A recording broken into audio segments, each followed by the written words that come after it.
Seguindo, agora, item 5, acompanhe primeiro o texto, diz assim, artigo 10A, que é novo, da reforma, tá ok?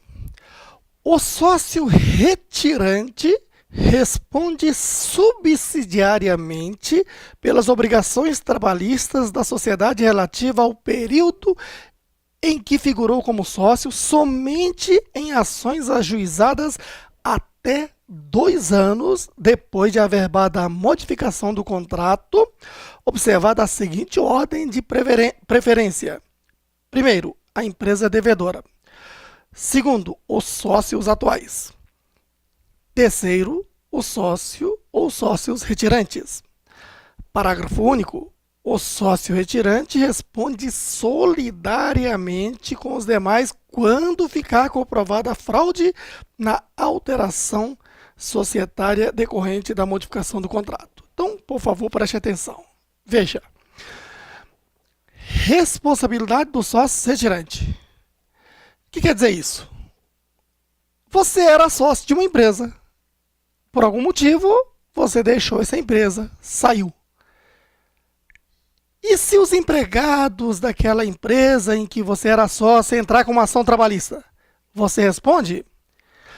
Você responde subsidiariamente, residualmente, durante 2 anos. Acompanhe. Responsabilidade é o quê? Subsidiária. Tem o benefício de ordem, portanto. Certinho? Acompanhe. Artigo 10A, que é nova redação. Certinho? Diz o quê? Aqui está o contrato social da CIAJ.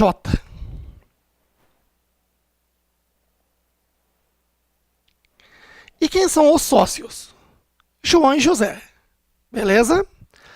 Depois de algum tempo, foi feita a alteração contratual, onde o sócio João saiu e entrou a sócia Maria. Então, o João o quê? Saiu da sociedade. Agora são sócios da CIAJ. Quem? José e Maria. Entendido aí? Beleza. Agora, o assunto em questão é o seguinte, e a responsabilidade do João caso algum empregado da CIAJ entre com ação trabalhista? Então, está aqui.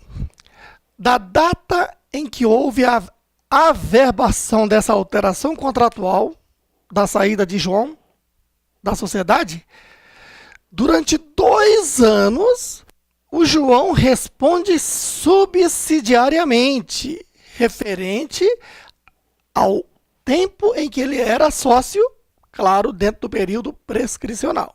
Entendido aí? Conclusão. O empregado da CIAJ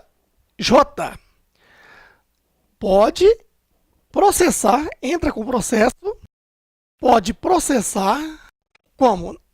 Obedecendo o benefício de ordem. Então, primeiro ele processa quem? A CIAJ. Certo aí? Entra com ação trabalhista, ganha, e se ganhar, então executa o patrimônio da CIAJ e exaure. Se faltar, então o juiz agora vai buscar no patrimônio dos sócios da CIAJ. Certo aí? E aí você diz, mas e aquela questão de sociedade limitada, onde a responsabilidade dos sócios é solidária e limitada ao valor do capital social? Bom, essa questão de limitada ao valor do capital social não cabe para 4 dívidas que estudamos lá no direito empresarial. Quais são? Dívida trabalhista, que é o caso. Então, a responsabilidade limitada ao valor do capital social de uma sociedade limitada ou de uma EIRELI não cabe para o direito do trabalho. Entendido aí? Então, por isso é que vai para o patrimônio dos sócios, mas depois de executado o patrimônio da empresa, da entidade. Beleza?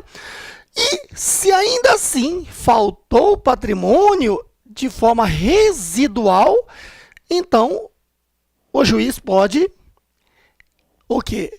Penhorar patrimônio do João referente ao processo trabalhista do tempo em que ele era sócio, não depois.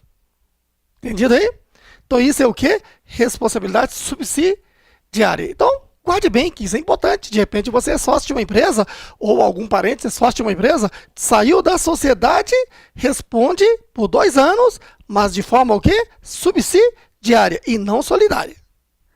Agora, se tiver alguma fraude nesse processo comprovado, nesse caso, descaracteriza-se a responsabilidade subsidiária e passa a ser uma responsabilidade o quê?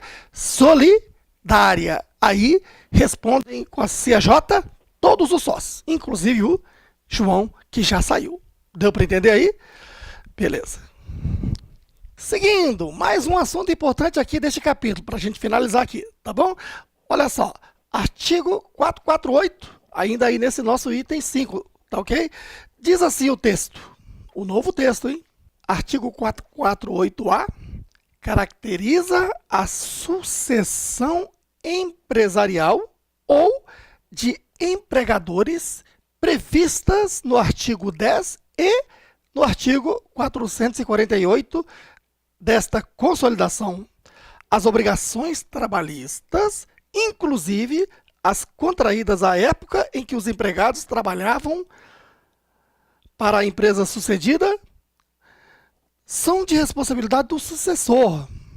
Parágrafo único. A empresa sucedida responderá solidariamente com a sucessora quando ficar comprovada fraude na transparência. Por isto que é muito importante você estudar o direito empresarial. Se você não estudou, faça o direito empresarial com a gente, tá ok? Um curso objetivo, direto no assunto, tá? Eu sempre digo que é o direito aplicado, tá? É o que você precisa no dia a dia, certo? Porque veja bem, lá no direito empresarial, eu já explico tudo isso, porque no direito empresarial isso aqui já existe. E aqui está apenas sendo ratificado no direito trabalhista, certinho? Então, veja só, responsabilidade da empresa sucessora. Então aqui, vamos lá. Você comprou uma empresa. Quem compra uma empresa, compra todo o seu ativo e o passivo. É mais ou menos igual o direito de família no que se refere ao direito de herança. Veja, de repente você vai pegar uma herança. Cuidado, entenda um pouco de contabilidade, porque não é só pegar o bem. Precisa saber se tem dívida, porque quem assume uma herança, assume também as dívidas. Então, aqui no caso de uma empresa, quem compra uma empresa, compra o quê? O bônus, que são os ativos, mas os ônus também, o passivo. Então, vamos lá. De repente, você vai comprar uma empresa. Aí está dizendo, olha, custa 4 milhões. Aí você mandou fazer a auditoria própria para isto e a auditoria detectou que não. Tem 3 milhões de dívidas. Aí você chega à negociação dizendo, olha, você está pedindo 4 milhões, mas olha, eu só pago 1 milhão, porque eu vou assumir 3 milhões de dívidas. Então, veja que sempre que uma empresa é sucedida por outra ou por outros sócios, certo aí? A sucessora assume integralmente as dívidas trabalhistas da empresa. Certo aí? A sucedida não responde mais, exceto se houver fraude. Então acompanhe. Vamos supor que a empresa A esteja lá no endereço X, com atividade Y. Entendido aí? Aí a empresa B comprou a empresa A. Certo aí? Então, veja, a empresa A, como pessoa jurídica, desaparece. Aliás, a empresa A continua como pessoa jurídica porque ela foi adquirida pela empresa B. Correto aí? Mudou de sócio, na verdade. Aí o que acontece? Ela está lá naquele mesmo endereço, naquela mesma atividade. Aí quem é que assume os direitos, as obrigações para com os empregados da empresa A, a empresa B. Então, ela é a sucessora. Então, a empresa B responde pelas obrigações trabalhistas da empresa A. Entendido aí? Olha só, isso aqui, no campo do direito empresarial, ele vai longe. Quer ver? De repente, eu tenho uma papelaria no endereço X. Certo aí? Aí você chega e fala, Roberto, quero comprar essa sua papelaria. Falei, tudo bem, eu vendo. Faço uma alteração contratual, eu saio da sociedade e você entra. Pronto, você está sucedendo, não está? Então você é a sucessora, você responde os direitos trabalhistas da minha empresa. Entendido aí? É o caso aqui, não é isso? Mas há outras situações que as pessoas tentam fugir e não tem como. Quer ver? Tá lá. Eu tenho uma papelaria, voltando ao mesmo assunto. E você diz, Roberto, eu quero comprar a sua papelaria. Só que eu quero que você dê baixa nessa sua empresa aí.